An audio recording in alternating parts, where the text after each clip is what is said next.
How about Levi What's Haynes going not on, wrestling? wrestling fans? This is Jeff Upson, and today I'm joined by Mitch Rupert, and we're going to be talking about the Bishop McCort drama on the PA Power Hour. But first, Mitch, we had mentioned it on social media, but you're going to be helping out with some PA Power content this year. We're super excited to have you. You haven't really been removed from wrestling that long, but welcome back, and we're happy to have you. I don't know that I've ever really was removed from wrestling. It was just middle of the season, man. I'm glad to be a part of what you guys are doing here, Jeff. You and I have known each other for a while, and Eric and everybody who works in your operation, and I'm just super excited to be a part of it, man. This is awesome. Well, I know you and I talked about some of the things that we're trying to do for the upcoming season. You being a District 4 guy, but you've covered a lot of different areas out there. It's not just contained to that district. And I think we got some good things in store here. We got a lot coming up because the season is right upon us, right? The high school season, that is. It's a week away, right?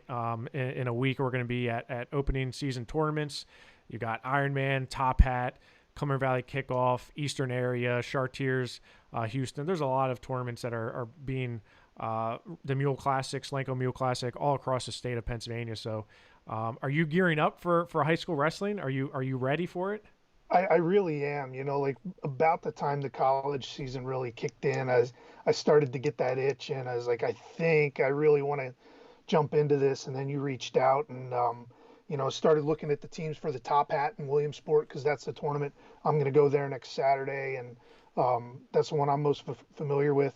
And Northampton's going to be there. Yep. That's the first time in a long time Northampton's going to be there. So automatically they're there. Central Mountain's there. It's gonna be a lot of fun, man. I can't wait for it. The Top Hat was my first ever varsity experience wrestling in high school. I was a sophomore at Central Dauphin, and we used to go there, and that was my first taste of high school wrestling at the varsity level. And yeah, it was a fun tournament. It was funny because the seniors on the team, they would say, if you don't make it to the second day, you can't stay in the dorms. Like that was the Mhm. running, that was, and I believed it. I'm sophomore. I'm like, well, I have to make it to the second day, or else where am I going to sleep? Because they keep you in the little league, dorms. And Right. luckily I made it to the second day. I didn't finish where I wanted to, but I did make it to the second day. The Top Hat's a great tournament. I'll be at Cumberland Valley Kickoff Classic in Mechanicsburg, but we're going to have rankings coming out this week. We got state rankings, regional rankings, team rankings. We just released our top incoming freshman report last week. So that's kind of the things that have been going on our end. But this week, we had pretty big news and development, and that is with the Bishop McCort saga, I'll call it. I'll call it a saga, Mitch.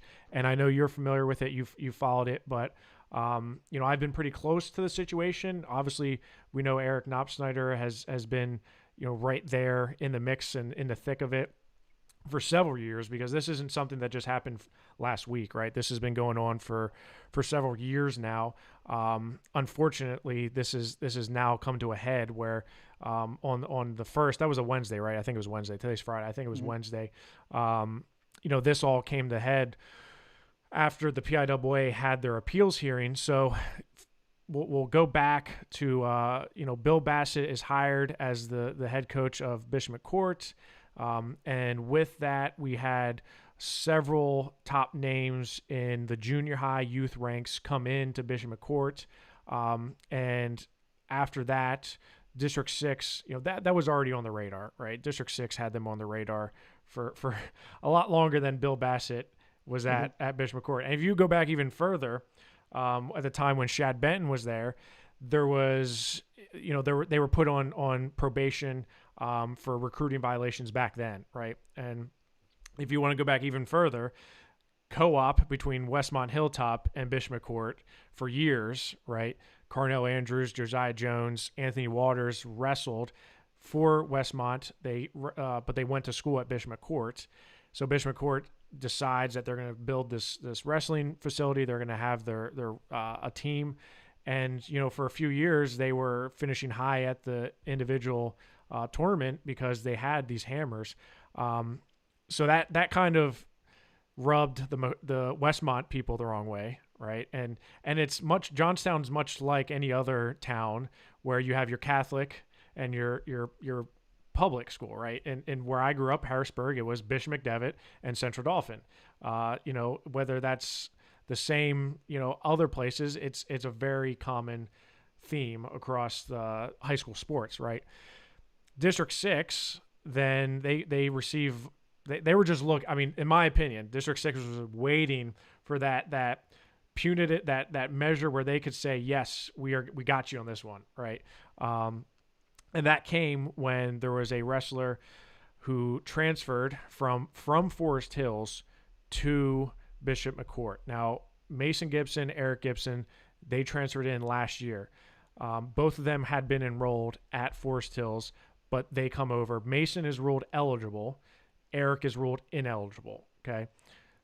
Now, after that, everything else, all these other guys are coming in before ninth grade. And if you look at the PIAA rules, you can come in before ninth grade without receiving a penalty, which is, a postseason ban. Well, this other kid who moved from Forest Hills to Bishop McCort, kind of in the same situation with Eric and Mason, except he's not a high level kid. He's a good kid, but not a high level kid. He comes in, and that's when they start really digging, and that's when the investigation really starts amping up. And District 6 has that meeting, and boom, they throw the book at him. And here we are. They appealed that to the PIAA, and of course on Wednesday the PIAA said they upheld everything that District 6 handed out. So we're gonna that's kind of the backstory, and there's a lot more to it than just that. That is the very, very reduced version because we don't have time to go over it. Because I want to talk more about the fallout, how this came to be, and really the hypocrisy that is going on across the state. I know you and I talked about that, Mitch. I'm hoping to get you fired up, Mitch. So I want to ask you, right? You know the situation. Were you surprised that the PIAA upheld District 6 decision, or was that kind of expected in your eyes? That was kind of expected to me in 20 years of dealing with these kinds of hearings. I covered the Zane Rutherford hearing 10 years ago or whatever it was. When I did that, I said when they get to the PIAA hearing, unless there is new overwhelming evidence, they're going to uphold what District 6 said. And when I saw the tweets, there were two things that stood out to me that, and I wish I had them both in front of me, but the one was where the principal, I believe it's Tom Smith. Yeah. He admitted that there was contact with the wrestlers. That was step one that I knew they were going to uphold the District 6 ruling. The other one was, I believe it was when they said, Bill Bassett said he was working with these kids as a public citizen, not as a coach. And I'm like, that's not how that kind of works, man. Like, no matter where you go, you're still the Bishop McCort head coach. So that it's perception. Perception is reality. And as long as you had those perceptions and you didn't have new overwhelming evidence, the PIAA was going to uphold it. Now, as Tom Smith said, we may go to a court of common pleas and explore that avenue. Who knows what the burden of proof is there? Who knows how things change if they go there, if they decide to go that route? But for what it was, for the initial ruling, what it was, and for the evidence that was presented that I saw at the PIAA hearing, I was not surprised in the least bit. So you touched on a few things, and during this hearing, a lot was made about the contact of Bill Bassett prior to them coming over, and a few things I want to touch on. So one, Bill Bassett is involved in wrestling in a variety of capacities, right? He was technically a coach on the cadet world team this year for Team USA because he was there with Bo, and he had contact with a lot of wrestlers that were across the best wrestlers in the nation, right? Mm-hmm. Now, again, what type of hat are you wearing? Are you wearing the hat of a father coaching a son, or a guy who is trying to get more people to come to your program? And I think the shame of it all, and really going back to the crux of this, is there's a lot of people that are doing the exact, if not similar things, and nobody is really raising the issue to this level, right? This is a different level. I mean, I know the Zane Rutherford hearing very well. I know Cody Weirchach hearing very well. I know the Josh Jebba hearing very well. And Josh Jebba's went to the Court of Common Pleas and they threw it out. All these big names, right? You talk about, and the best part for me is, and there's a lot of people that I really, really like, but they're people that they're throwing stones in glass houses, right? They are the pot and that is the kettle, and they're like, yeah, way to go! I'm so glad the PIAA is doing something. I'm like, yeah, what about so and so? Like you are yourself not an innocent bystander, right? I think people need to really take a look in the mirror and see, what exactly it is that they're doing. And everyone says it's the level, right? It's the level of how many kids there was that came in, and how many, top quality kids from across the nation came in. And I push back to say, well, Waynesburg last year, who won a team title, had Joe Simone from Missouri and Xander Fatoris from Arizona, right? Two high-level kids. One was a state champion in Arizona. One was a youth kind of rising star. Both made it to Waynesburg, and you don't really hear a whole lot about that. You don't hear the masses, and I feel like from my position of maybe an outsider looking in, not being from that area, is there's a lot of people that dislike McCort and Bill Bassett, right? There's a lot of people in that whole realm that just, they don't like him, or they don't like what happened between Forest Hills and the Bassetts. They don't like what happened, between the Gibsons and Forest Hills, on both sides, right? One side you're saying, I can't believe that a coach allowed this to happen. The other one says, like, I can't believe this is actually, a thing. There's a lot of animosity and there's a lot of emotions involved.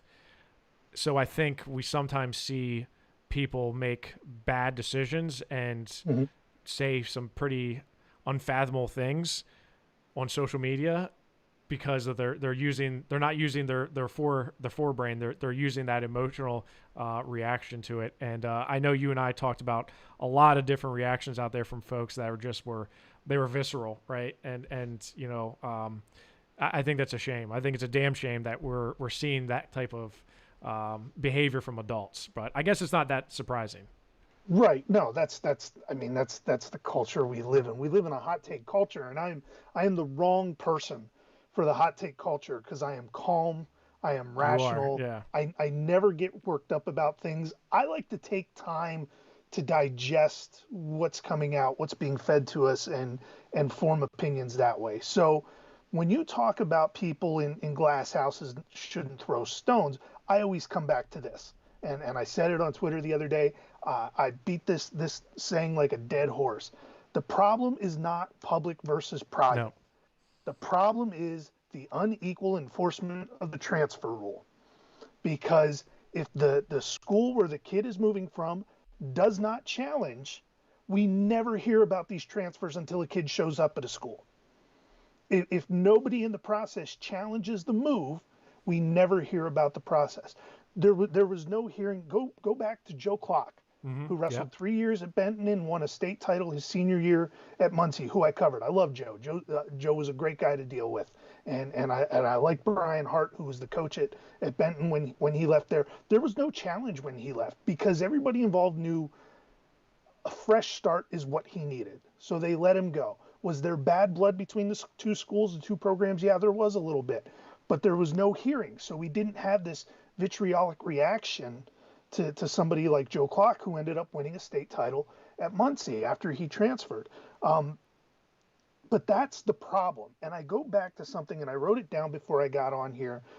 I go back to something that Frank Majikis told me 16 years ago, he is now the president of the PIAA Board of Directors. When I talked to him, he was just the District 2 chairman then. And it was regarding a transfer of Dalen Broussard, who played football at 4 different high schools in 4 years, a different high school each year. His senior year, he transferred to Berwick. And there was a District 2 hearing about Dalen Broussard. And they said, you know what, we the evidence we have here, we have to let them play. Like the family moved into the district, they bought a house or rented a house or some sort. And when we asked Frank Majikis about it, this has always stuck with me. He said, we as the District 2 committee or as the PIAA are not an investigative body. And that has stuck with me because they're not. They're not an investigative body. They are at the whim of the evidence that is presented to them. They are at the whim of their own biases, whether they want to acknowledge them or not, whether it's public versus private, whether it's a school district that fired you or something like that. Whatever your biases are, you're at the whim of those biases. And we deserve better as wrestling fans, as members of the PIAA. If you're going to have these kinds of punishments for the actions, the alleged actions, I don't know the specifics of what happened here. I have an idea. But if you're going to have these kinds of violations, you either need to form an investigative body or you need to find a better way to do this because it's just not working. When you talk about kids coming in from different states, was it Brett Unger who came in from New Jersey? Well, he never. I mean, he never moved to Pennsylvania. That's the thing. Yeah, I mean, that's the thing. That is the part that irks me the most is, you remember Ryan Deal from Trinity and Camp Hill, right? Yeah. He lived in West Virginia, commuted in, and wrestled at Trinity. Handed Jason Nolf his only career loss in high school, right? Ryan Deal, never a Pennsylvania resident, never had a Pennsylvania driver's license. Brent Unger, Ryan Anderson from Becca, won a few state titles, right? Brett Unger, who beat Mason Gibson last year. You talk about not having consistency. I mean, and I love what you said about the investigative body because, in my real job, I do a lot of investigations. I investigate other police officers. I investigate crimes against people, right? There is no way in hell they had to form that conclusion based on an hour of testimony, essentially, to say the PIAA said, yeah, you know what, this is, like you said, you have to go off of what they brought to the table. It's almost just like a blind date, where you have like a 30-second, you're like, okay, I swear I'm a good person. I'll cook the dish. I'll wash the dishes. I'll cook for you. Okay. Bing, buzzer, and it's like, did McCort do a good enough job of pleading their case in that, blind date session? I've clearly not, because the PIAA wasn't swayed by it, or they didn't bring new evidence. And there's another thing you touched on that I really like is bias, right? We all have implicit biases. We all have explicit biases. And I teach a lot of that in the police world, because in the police world, your implicit bias could end up getting yourself hurt or somebody else injured or an innocent person killed, right? And that's the reality of the world we live in. But when you talk about biases that we have about other things, such as the school that you root for versus the school that you despise, the person that you don't like because I heard so-and-so, we're all in there. We are all in these camps, right? We all have these camps and we all have our flags, and if your flag doesn't look like mine, I mean, let's look at politics. If you're a Democrat and you're sitting at lunch with a Republican, you might as well just bring your daggers, because you're going to start a knife fight of some sort, right? We're so far away. And it's just so more prevalent now in wrestling too. It's this private versus public, boundary versus non-boundary. All of that is bullshit to me. There is no such thing as boundaries in Pennsylvania. It's inconsistency, because boundary schools across the state, and I can list probably 30 schools across the state of Pennsylvania that have boundary lines that still get away with, quote, recruiting, and the one thing that Jersey, I hate Jersey. I hate driving in Jersey. I hate, people. I went to school with a lot of people from Jersey. They all sucked, right? But guess what? Jersey gets it right when they do wrestling. Look at what they have done in wrestling. Like, they're light years ahead of us, and that pisses me off to say that, but it's true. The way Jersey does things, they're absolutely ahead of us. Whether it's girls sanctioning girls wrestling, or if it's the boundary and non-boundary schools, or Catholic versus non Catholic schools. It's absolutely ridiculous that in the state of Pennsylvania, the best wrestling state in the United States, we have an arbitrary group of people, and let's just call it what it is, an old white man's club Mm-hmm. of people that are kind of, hey man, we've always done it this way. Like this is the way we got to do it. And it's about who you know. It's about the connections you have. It's about who's you've pissed off in the past and who you haven't. Are you playing by the rules? Are you not playing? Are you saying the right things? Are you making waves?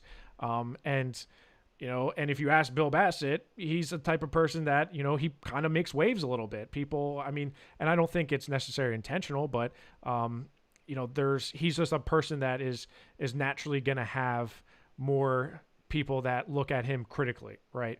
And the problem with this is, where do you draw the line? Okay, I want to. So for example, and I like to make a lot of correlations back to police work because I see so much common ground between what I do as a police officer and what I do in wrestling is, for use of force, right? We have things called case law, right? So there's a case that makes a huge impact, whether it's Tennessee versus Gardner or, some Miranda versus Arizona, where you now have a set precedent where we have to now go off of that case law. This is almost like what happened here at Bishop McCort. Like, if you better be prepared, because if this happens again and you don't hammer that school, program, wrestler, whoever, you're going to look like a hypocrite. Well, you already look like a hypocrite because this has been going on, but now it's really, it's now to the point where you have this death penalty type, SMU type situation where if it's not imposed again, you're inconsistent, right? And there is no line. The lines are so blurred, and there's a flow chart that we have in the police of use of force, right? If the subject's doing this, you can do that, right? I can't pull my gun on somebody who is just in a mere encounter situation telling me, they're not respecting what I'm saying, right? Now, in other instances, I can use hands-on force. There's other times I can use other less lethal weapons. In wrestling, we don't really have any lines. Can you move in before ninth grade? Well, according to PIAA, you can. But the evidence that they brought at this hearing was that all these kids moved in to Pennsylvania from other states. But you just said that it doesn't matter as long as they do it before their ninth grade year. It can't be punished, right? Well, that's where we're going to blur the lines between some of the things I think and some of the things you think here, Jeff, because the problem here isn't the transfer. The problem here is how they got here. Sure. Because even junior high programs are still under the guise of the PIAA.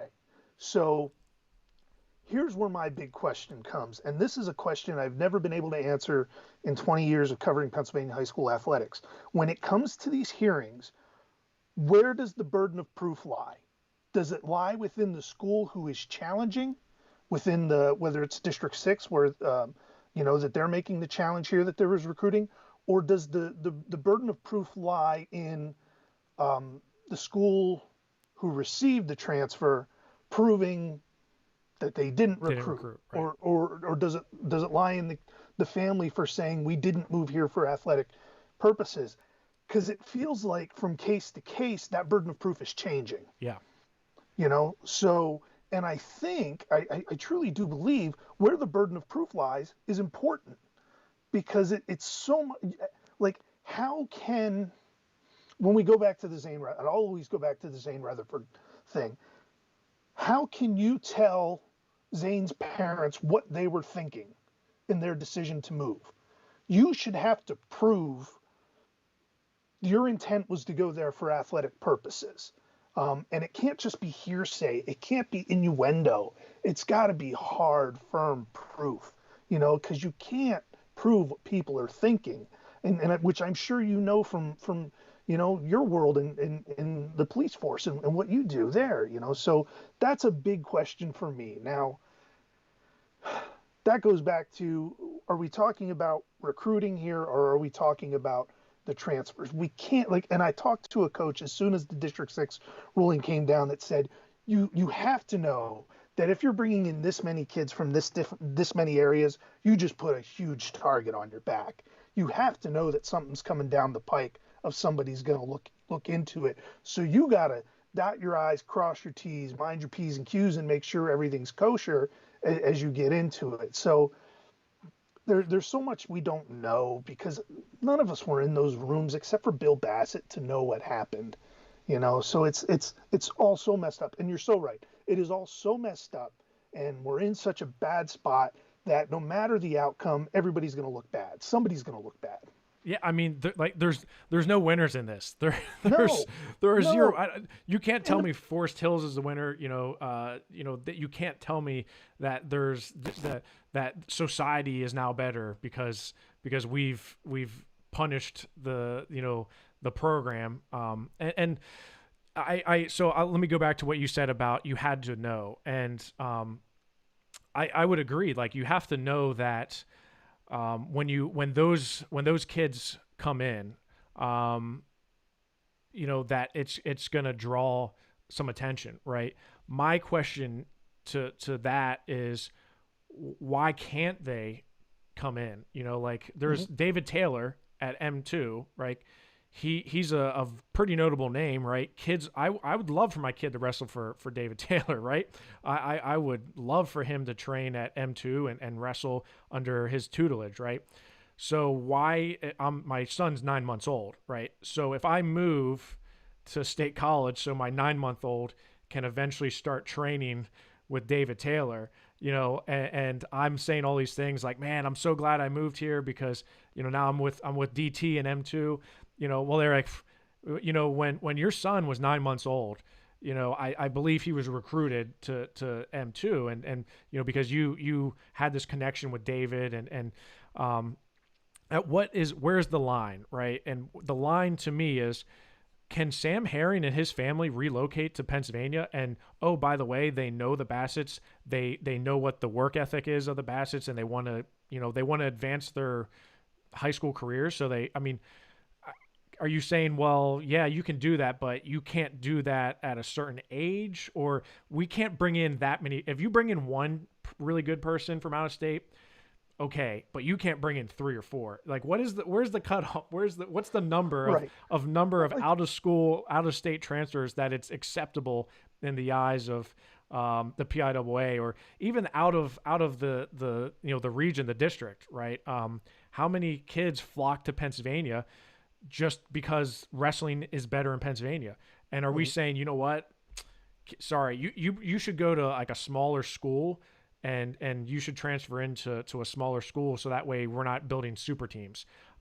Super teams are a thing, right? Reynolds, Nazareth, Central Dauphin, my high school, we had people on our teams that were not from that area, okay? Every single team that has had success at the PIAA state team tournament has had somebody move in. Find me a school that hasn't. I know Connellsville back in like 2005 had shirts that said like homegrown and all this, they had that. And you're like, okay, did every single one of those wrestlers grow up in Connellsville? And from the day they were born, they were right there in Connellsville. You're not telling me one kid moved in from somewhere? I mean, and if it's not for wrestling, but just for the fact that maybe the school district's better, maybe because I got fired at a job and now I'm going to this job and I just so happen to be in that district, right? I think the line that people have is that there was too many good kids. It was unfair. We need to level the playing field. So we can't bring in these kids from out of state because we're building a super team.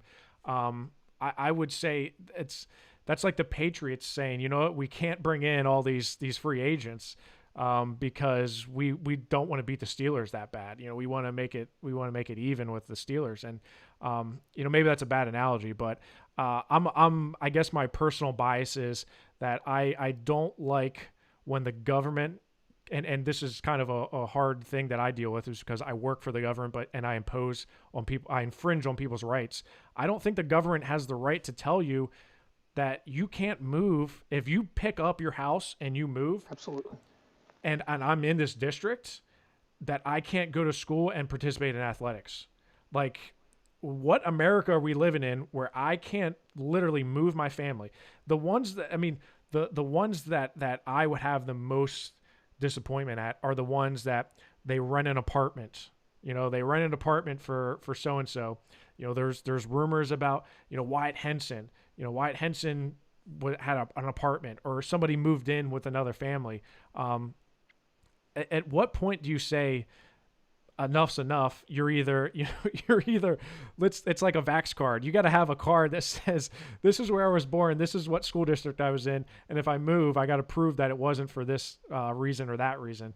I think the whole landscape is screwed up, and I think I throw blame at everybody from administrators to the board to PIAA to the districts, because you look at the folks that serve on the districts, the district committees. They're from schools. A lot of them come from different schools, and I know, at least for me, growing up in Central Dauphin, like Cumberland Valley, like screw Cumberland Valley. If they had somebody come in, we wanted to well, look at them, they brought somebody in. Forget let's challenge that. And there's so many kids and so many high schools that have kids from outside of their region or outside their district, outside of the state, that come in. And now all of a sudden we say, you know what? It's this was too much. This is where we're going to draw the line. This is the case law that's going to be set from here on out. And I just don't know if that's the right thing to do. And like I said, they better continue this moving forward, right? They better continue this type of And what is recruiting? Is it a text message? I go around the youth circuits a lot in wrestling. Those tournaments are filled by the same people. I don't even know half these people, but I've seen them so many times at Fargo, at Super 32, at Cadet Nationals, at all these different places. And I'm like, hey, how are you? And I haven't seen you since last year. I don't know their names, but we are literally because all the high level kids are at all the same tournaments. They're at Tulsa. They're at the Super 32. They're at the Journeyman, Freestyle Nationals. They're at all these different events. And you just happen to become friends with a lot of them. You start talking. I mean, Bo Bassett wrestled Sam Herring in the Super 32 junior high. Jax Forrest wrestled both those wrestlers in the. They were from different states, but they were in the same bracket. And now they're training together, and they're getting pretty good at wrestling. And people don't like that. And I don't have and I have nothing against the fact that Forest Hills was upset that they lost a lot of talent, right? A lot of talent that they felt like they put a lot of work into, right? And that's not to say that they're not in a position where it's quote unfair, but you have to understand the complexities of, if I'm picking up and moving, like, so be it, right? I mean, and that's where I am on the whole thing. Is like, if you as a family, I don't care where you want to go. If you're gonna pick up your family and move them, to me, as long as you are paying taxes in the school district where you're competing, go wherever you want. I couldn't care less. If you're gonna pay tuition at a private school to send your kid there, go do it. I could not care less, as long as you're making those payments that are required of you. I couldn't care less. If you want to get people together to form a super team, go ahead and do it. It's going to piss people off, and I just don't care anymore. I really don't, because I'm tired of all the bickering and moaning. Like, let's just go compete, man. Let's just go compete. And that that's the problem with this whole thing. And as a wrestler, I look at my coach, Jeff Swigert, and people say, well, Swag's recruited all these kids. Say what you will. I mean, I was involved in that program, and Swags is the last person to recruit anybody, because he's just a hard ass, and that's the way he is. And he's not that type of person. But, you look at all these different programs, and it's like, nobody cares. Work harder. It's wrestling. It's mano y mano, man. If I want to be the best of the best, I don't understand why this is a thing, and why people are complaining the fact that, well, I have to wrestle Jax Force now every year at the state. Okay. Jax Force is a good wrestler. I don't care if he's from North Carolina or Texas or Hawaii. Like, if I want to be the best, I don't care who's in front of me. And Spencer Lee used to say this all the time, right? And obviously everyone knows I'm a big Spencer Lee fan, but he said, just put somebody across the line for me. I don't care who it is. Just put somebody across the line. I'll wrestle them. Winners win type mentality is, it doesn't matter who is across the line. You go out there and you wrestle to your hardest and your fullest. And if you're going to win, that's on you. You need to work harder. We live in a society where it's like we just complain and whine and moan, and it's not fair. The whole system, it was never fair to begin with. Tell me Right. a time in the PIAA in wrestling, and I'm not speaking for other sports because I don't know basketball, I don't know football, I don't know marching band. Basketball might be worse off yet. I don't know. But I can tell you from the time in my life on planet Earth that I've been involved in wrestling, and it's not as long as a lot of people, but it's a lot longer than many. It has never been a fair. It's never been fair, right? There's always been these issues. We're just at a point in society now where it's just, we have social media has just completely turned things on its head, and now you have parents attacking. I mean, look, I'll be honest with you. I'm a little emotional about it because Eric Knopsnyder, who is a good friend of mine, he covering this drama between the Bassetts and McCort and Forest Hills and anything in Johnstown, he's stepping away from wrestling. Eric Knopsnyder wants nothing to do with wrestling. A guy who's literally been involved in wrestling since, I don't know, he's really old, so probably like the 50s. But he's it's to the point now. He was getting messages and text messages and emails and from all these different people. You're just attacking him, right? And it drove a good person away from wrestling, and shame on you, right? Shame on all of them for doing that to someone who is just trying to do well by the sport. And reading all his articles, there's not a hint of bias. There's not a hint of this is, I favor this versus, this person or this side versus that. Look, it's a complicated issue. I'm not saying everyone's innocent on one side and everyone's guilty on the other. There's a lot of things on both sides that weren't right and weren't good, right? And I echo what you said is like, if coming into the situation, you had to cross your T's and dot your I's. But to what level is it, did he have contact with these guys? Well, what is your level of contact? Like, because like the whole argument a few years ago was like Bethlehem Catholic was handing out flyers. Well, was I sending text messages to the kids saying you should come here? Was the contact just simply we were in the same building?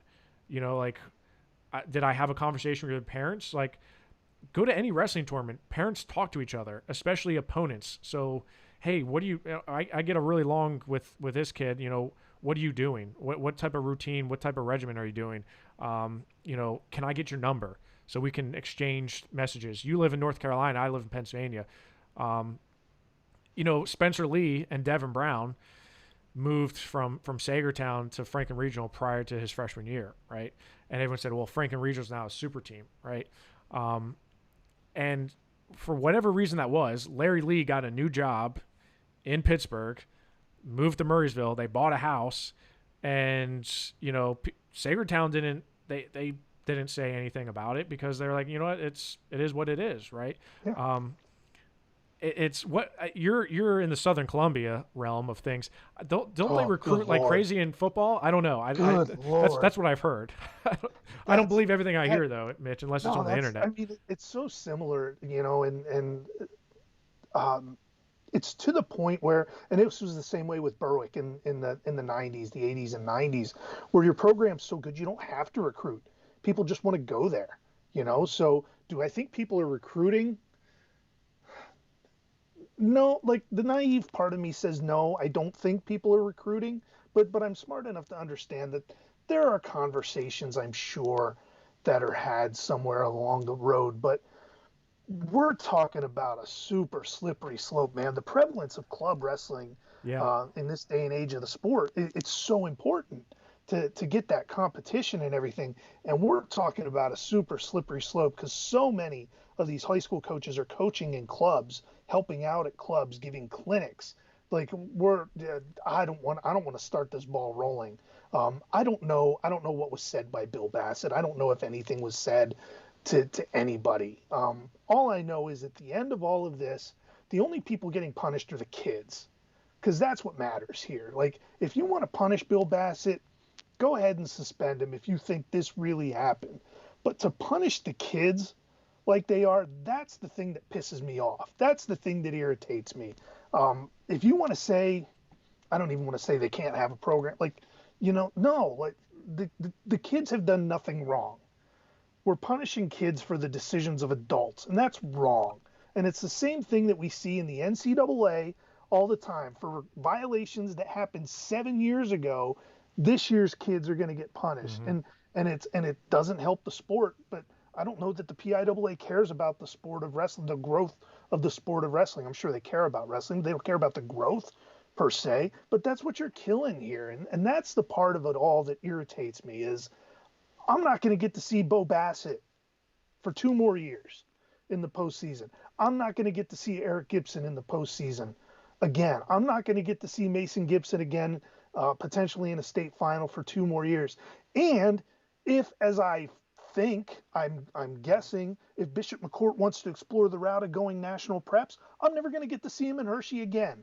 And that sucks because they're Pennsylvania kids. And I want to see I love Pennsylvania wrestling as much as anybody else. And I want to see good kids down in Hershey. And it sucks that we're not going to get to see them. It just downright sucks. You mean to tell me 14 and 15-year-olds, they weren't culpable in this? They weren't I mean, Yeah, listen, unless they're the ones buying the house, I don't think that they're all that culpable. I don't know.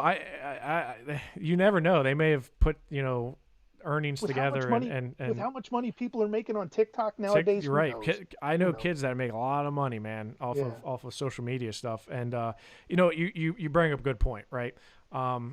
Who is this hurting, right? And they're saying, well, it sucks for the kids, but it's the parents' fault.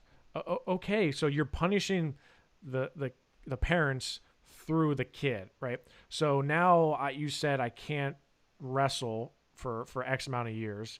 And now I can't get a scholarship to college. Now I can't get looks at from other potential schools, and so what am I to do, right? What am I to? What are my options? Do I transfer to another school and just lose a You year? don't, yeah, you can't do, yeah. There If are no options. right, I mean, Eric Gibson is saying, well, I'm just going to go up to. He's already committed to Cornell. I'm just going to go up to the Ithaca Spartan Combat Training Center and just train there and forget Pennsylvania. That sucks. Like you said, that's really unfortunate that we were not able to see Eric Gibson last year at the state tournament, right? I don't get, you look at a guy. So like, do you remember Artie Walsh? Oh, absolutely. Artie Walsh went, and he was a huge name coming up, right? But he wins a state title as a freshman at Wyomissing. And then he goes to, I believe, Juniata. After Juniata, he goes to Schuylkill Valley, right? He was able to compete every year, but he never won a state title again, right? Francis Dugan, 4 schools in 4 years, right? You start at Cumberland Valley, you went to North Allegheny, you went to Cedar Cliff, and then you moved to Iowa, right? He got a scholarship to Iowa State. These kids, the kids that are Bo Bassett, Mason Gibson, Devin Magro, and some of the other kids, they're gonna be fine. Zane Rutherford won a cadet world title the year he was suspended. He turned out okay, right? Turned out all right. Had a nice career. It's like, what about those other kids? The kids that aren't the high level kids, because Bo's gonna, he's already won a world title. But you crush somebody's dreams of winning a 4 times a Pennsylvania state title. And a lot of people are saying, don't care about that. A lot of people are saying, well, blame his dad. Blame, it's like, but it's the kid. Keyword kid, which means not an adult, which means not culpable, which means not somebody who really should take the brunt of this. I think Bill has said that. He said, punish me, don't punish these kids, right? And selfishly, I'm in the same boat you are. I'm pissed because I'm not going to be able to see that. I don't want them to go to national preps because, like you said, that's winning a PIAA state title. There's nothing. There's nothing better. There's nothing greater. Um, and a lot of kids have done it who have moved to different areas, and their parents have done things that maybe had been seen as unethical. And the lines have been so blurred between club coaching, scholastic coaching, travel teams that it's just really a shame. And I'm not saying that I don't have a perfect solution. I don't know if just open enrollment is the right solution. I don't know if it's just, are you going to kill more programs? I don't know. Like, are you just going to kill those lower level wrestlers who it's like, if I'm not one of the elites and I'm just going to wrestle for a team that is only mediocre. Super teams are not look in every single sport. Are there super teams? Every single sport there are. Name me a sport that there's not a quote super team. I don't. Maybe we should just get rid of the team stuff. Maybe we should just wrestle. Carlton Hasselbeck did just fine not wrestling on a team. You know what he did? He showed up and he wrestled and he won, right? And he didn't have a team that he was recruited by. He was just a Johnstown kid who wrestled and got better and just continued to kick people's butts, right? Kind of like Stanford not wearing an emblem on their singlet last year at NCAAs. They're just a wrestler. Wrestling's supposed to be tough.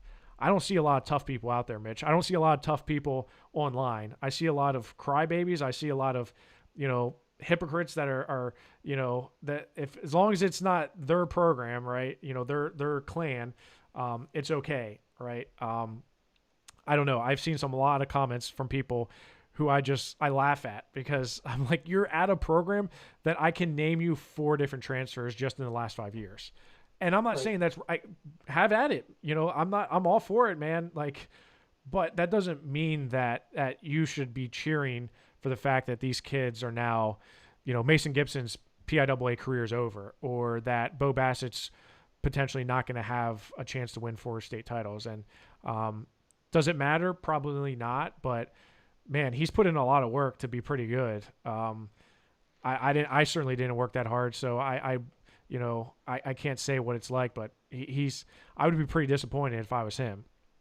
I've learned 2 things throughout my time covering high school sports in Pennsylvania and dealing with the PIAA that, and this situation here kind of blows one of them out of the water, where I've always said, if you want to transfer, do it before your freshman year and erase all doubt. Well, this kind of throws that out the window. And the number 2 thing you can do is keep your mouth shut. Yeah. Like, if you want to transfer, if you want to go to a different school, as the parents of a kid, keep your mouth shut, because everybody's going to remember anything even remotely resembling something derogatory that you said about the school that you're in, or wanting to go wrestle for another coach. So if you do it before your freshman year, if you keep your mouth shut, you're going to be fine, regardless of how old you are. Now, you kind of talked about, Jeff, how many is too many? Wait, how many is too many? Right. Right. Yeah. So one isn't one. I don't think anybody bats their eye if one kid comes in. 2 kids come in the same year, that same caliber, the same caliber of the ones that have come into Bishop McCort, and you kind of go, all right, but what are they at, 3 or 4 that have come in this year? And anybody is not associated with that program is going to go, something doesn't sit right here. And I say this again, I don't know what was said by Bill Bassett or by folks from Bishop McCort to these kids, so I don't know if there was recruiting involved. I'm glad there's punishment, because we do have to still live by a set of rules. We still do have to compete by a set of rules. But as Bill Bassett said, punish him. Punish the school, put the school on probation, let the kids wrestle. That's it. It's that simple. Don't punish kids for the acts of adults. I just want to see good wrestling. I'm so tired of having to talk about all this stuff, Jeff. But it's Like it's this is it's the it's Groundhog's Day. It's you yeah, are like you. This is Groundhog's Day. I've been talking about the Zane Rutherford thing for 10 years now, and I sat through all of those meetings.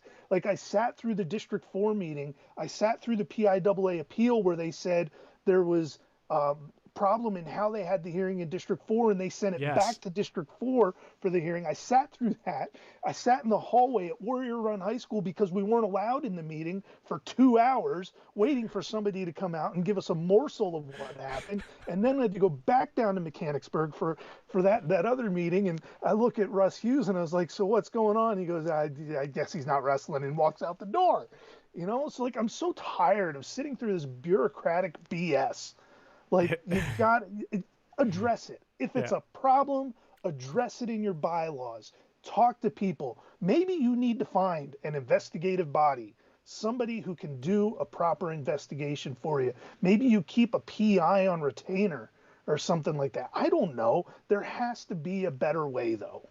And you know, I think the PIAA tried with their latest update to their transfer policy. And I think they did Mm-hmm. make an affirmative action to say, okay, this, if you do this, expect this, right? Mm-hmm. But it's always, like you said, the burden of proof. Who has the burden to prove whether A, I did not transfer for athletic intent, or B, I have to prove that that person did, you know, transfer in for athletic intent, right? Who does that fall on, right? And I still don't know that answer. I'm not sure where that lies. It's like, what do I have to do I have to hand over my cell phone records? Do I have to hand over my email records? Do I have to give you like itineraries of what, like, you know, all you've done? You know, for me in policing, you know what we do? We wear body cameras. Mm-hmm. So I think every coach needs to wear a body camera everywhere they go, right? Except for in the private house, maybe. I think that's the only solution. This is out of control. Police officers are out of control. I think wrestling coaches are out of control. Let's put body cameras on them, and that way, when this happens, we say, "Well, here you go. Here's my body camera." I mean, seriously, what type of world are we living in? And I agree with you. There has to be rules. My life is right now revolving around laws and rules and enforcing them. But even laws, even things that happen. You know, my district attorney, my mayor, if they say, you know what, we're going to decriminalize marijuana, I don't want you, you know, enforcing small amounts of marijuana anymore. Okay. You know, I just kind of enforce it. I, you know, when you're public servants, the public kind of directs you in which way to go. The PIAA is supposed, I mean, it's a public organization, right? Their best interest is the kids and the sports. And they felt like this, I'm assuming that they felt like this was the best action to correct any issues. The problem is it's going to happen again. Mm-hmm. To what level? I don't know. It may not be to the level that this was, but it's going to happen again. And, you know, how egregious is it? That's the question. You need to have a scale or a spectrum to say, how egregious is it? If you're handing out flyers and you're calling and you're saying, let me help you buy a house, you know, let me help you get a new job, those to me are clear violations of, and I'm not saying that has or hasn't happened in this situation, but that is a clear violation of the policies and the bylaws set forth about recruiting. It just doesn't, I don't know. I've looked at I've seen the transcripts, I've seen a lot of the evidence, and I just don't know if it's all there in this particular incident. I think there was a lot of hatred, and I think there was a lot of personal feelings involved in this, and I think that played a lot into it, to be honest with you. And I'm not saying that because, you know, I am selfish and I want to see these guys wrestle, but I'm also saying that because there's a lot of people that have done a lot of similar things, and that doesn't make it right. But the PIAA needs to, like you said, there needs to be some type of system in place where that investigation is done and it's done properly, and it's clearly articulated and clearly explained that this is what you can and cannot do, right? Mm-hmm. I mean, because I don't know what you can and cannot do, really. I mean, like you said, this kind of changes the game a little bit, because before it was, well, before your ninth grade year. But like you said, there's still people that are challenging junior high, right? Is that correct? I Right. mean, I've heard of those cases where junior high quote transfers are being challenged. So, I when is too early or when is too late to move into a district? That's my question. That's my question to the PIAA is, at what time can my son is 9 months old. I live in a school district in Westmoreland County. There's a lot of good wrestling programs around where I live. But maybe I have a better connection with this coach. Maybe I like the taxes better in this one. At what age should I move so that way I know my son is eligible? That's a quite serious. I mean, I know it sounds stupid, but I want to know what what it is. I don't know. He may be good. He may not be good. If he has my genes, he's probably not gonna be that great. But I mean, hopefully he has some of my wife's, and he's gonna be better than I was. But I don't know that. I don't know that answer. No, and none of us do either because they're not written down. They're not written down, and we don't know. And maybe that's the change that can come from this. I think, Jeff, if we're still doing this in 15 and 20 years, Which we will could look be. we can look back at this, and this might be a precedent setting kind of case. It Right. might be. And maybe this is the one that makes people say, we need to rethink how we're doing this. And I'm sure the District 6 committee isn't losing sleep over the kids not being able to compete because they handed down the punishment that they felt was right. I'm sure that the folks on the PIAA board of directors aren't losing any sleep at night because they felt they handed down the pressure or the punishment that was right.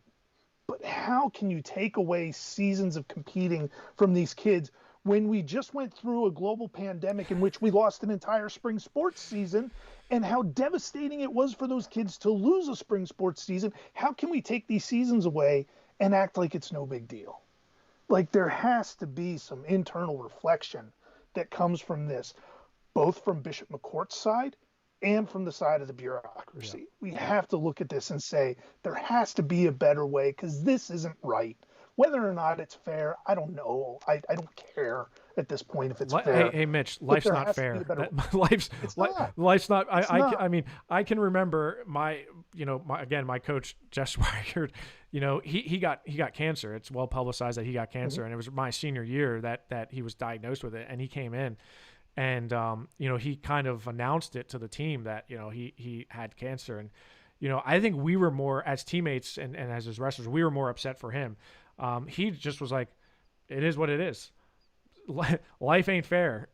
Sometimes you win some, sometimes you lose some, sometimes you get cancer, and sometimes you don't. And you know what? I'm still gonna do what I do. I'm still gonna show up and I can can be a whole nother episode in itself and all the lessons I learned from him. But it was like, hey, life ain't fair. Mhm. Figure it out. And all these people that are complaining about fairness, let's get rid of the team. Get rid of everything team. If this is the world we're living in now, where individuals that are born and raised and wrestled in Pennsylvania are now being punished, then you know what? Let's get rid of the team aspect of the whole thing. Let's just have, like the area qualifiers in the PJW. Let's just, forget the team stuff. Let's just individually, mano a mano, toe to toe, one classification, not double A, not triple A. You know what? Let's just go toe to toe and let's figure it out. Wrestling's tough. And this isn't wrestling right now. I don't know what this is, but it's not wrestling. It's petty is what it is, Mitch. Right, And because anybody who wins a state title this year at what would have been Eric Gibson's weight class, everybody's going to go and beat Eric Gibson. right. Same thing with Mason Gibson's weight class. That's just how it's going to be. Whoever won the state title when Zane Rutherford had to sit out his junior year, people would say didn't have to beat Zane. Right. It's not, and again, it sucks that you put kids in that position to where you have to talk about things like that. But I don't know, Jeff. I don't There's know no what the answer. answer is. We don't have the Yeah. answer. Right. All But I know is we got to do better. I don't know what the we answer got to do is. better, We and we got got to do have better. discussion. We got to talk about it. Right. Step one is admitting there's a problem, and there's a problem. Right. We have a problem here with the PIAA. They got enough on their hands. They don't want to deal with things like this, and I get it. I get that, but it's important. It's important. And I've said this before, and I'll say it again. I don't envy the PIAA. The PIAA is in an unwinnable situation, in my opinion. there is not a winnable solution because you're never going to appease everybody. You're never, same with, we saw this last year with COVID, you're never going to make everyone happy. But if it's not consistent, which we haven't had consistency, and there's not clear guidelines, then you're in an unwinnable situation. And that's what they're in my opinion. And it takes really, you have systems that are in place that are just, there's politics involved. There's favoritism, there's nepotism, there's these things that happen. And if you don't admit that, then you're lying to yourself. I would ask all of them to look in the mirror and say, what am I doing as an individual to help further this problem? What can I do differently to help solve this problem instead of just, look, you and I have talked for an hour now about this. How many times have they, had this conversation over the last 10, 15, 20 years? It was probably a whole heck of a lot, but yet it's Groundhog's Day. The definition of insanity is doing the same thing over and over again, expecting a different result. This is going to happen again. And absolutely until it changes, right? Until there's some type of change. And I'm not talking about, you have to either destroy and rebuild, or you need to just, I don't know what you need to do, but there needs to be some type of drastic change, or else, McCort is just one of many programs that is gonna, this is gonna fall on. And and you think back to like the Bethlehem Catholic stuff. People were so vindictive against them that they were sending out all girls, or they were just forfeiting. Are we bettering the sport by doing that? Right. We're not. We're not. And well, it's not fair. It's not fair. Let's get rid of the team stuff. I'm serious. I'm get rid of the team stuff. Wrestling's an individual sport. You know what? Forget about it. Let's just wrestle. Because maybe that'll shut everyone up about recruiting and building a super team. You know what? I don't know. If I wanted to be the best, I want to beat the best. I don't want to win it when it's not the best person's not in front of me. I don't know. That just seems like the logical thing, Mitch. But we can say get rid of the teams all we want, but all those M2 kids are going to be wearing M2 singlets when they go to these tournaments, or Buffalo Valley Regional Training Center singlets. There might not be high school teams, but there's going to be a team of some kind. It's like club hockey and club, all these other things. I'm not saying it needs to be club. I'm saying you give me, I get a black singlet. Or I get a red or blue singlet, and I wrestle, and my name's on the back, and my weight class is on the back. Okay, that's it. I'm team red. We don't need fancy stuff. Listen, wrestling is tough. Start acting tough, man. Some of these people just need to, they need to go. I don't know. They need to go visit a third world country, or they need to go. We need perspective. Jeff. We need perspective. We need perspective. Yeah. It's still just. I don't mean to diminish this because I love this sport. It's still just high school wrestling, dude. It's just wrestling. Yeah. It's just high school. We're not talking about life and death here. Bo Bassett's still going to get a college scholarship to go wrestle somewhere. Eric Gibson's going to do just fine at Cornell without all of this. It's high school wrestling, but what are we teaching the people? Like, what are we doing? What are we doing? Vicious cycle, Mitch. That's what it is. It's a vicious cycle, and I don't know if we're ever going to get out of it. And I would challenge look, there's a lot of keyboard warriors out there, man. There's a lot of people that create fake profile names to say a lot of different things on either side, and most people know where to find me. If you want to talk about this, let's talk about it. But you can't tell me that we are better off now as a state and as a sport because this punishment was handed down. Ban Bill Bassett from going into the Giant Center. I don't know. Do something that you're. It's like when you're you can't go around a school or something. It's like you can't go 25 feet within this school. Okay, punishing those kids. I don't know what we're accomplishing. I really just don't know what it is. I was just going to say, what are we accomplishing by not letting them compete in the postseason? Nothing. It's punishment for the sake of punishment. Punish the people who were responsible for it, not the kids who had nothing to do with it. Right. Well, Mitch, this was the bar is set high for our first Power Hour. Okay, you just set the bar pretty high. I'm expecting this level than usual, Jeff. I know. Mitch, that was the first time I saw like movement on your face and inflection in your voice. now the bar is set. You have now put the bar here. People are going to expect that every time. So when we're talking about like other things that aren't as exciting as this, people are going to expect you to be more than just Mitch, the nice guy, you know? All right. I'll So, fake it, man. I'll figure it out. all right. I'll figure Well, it out. Mitch, it was a pleasure having you on. I can't wait to talk more with you about the upcoming season because we've got a ton of stuff coming up. We got district previews, we've got rankings coming out, team individual rankings coming out. I'm sure you probably know all the District 4 kids that are on that top incoming freshman list, and you know what they're going to be able to do in the this year and coming years. So we've got a lot to talk about. But thanks for spending your Friday evening with me, Mitch. It was much appreciated. Yeah, I know. I know my girlfriend was happy to not have me around for an hour, Oh, so good, she'll be happy. No, she'll be good, mad now that I'm coming back. You let me good. go. Well, tell her Yeah, I'll take you anytime, Mitch. I'll never get tired of you. All right. she's gonna You take you up on that, man. I good, promise. good. That's fine. I love it, Mitch. All right, man. Well, I appreciate it. We'll talk to you soon. As always, check out PA Power Wrestling on Rockfin. We got rankings coming. We got articles. We got interviews. We got a whole bunch of stuff that you are going to want to check out. Follow us on Twitter, Facebook, Instagram, and YouTube. We're there. We're everywhere. And Mitch, until next time, keep it classy, wrestling fans, okay? Be good, dude. Thanks. Yep.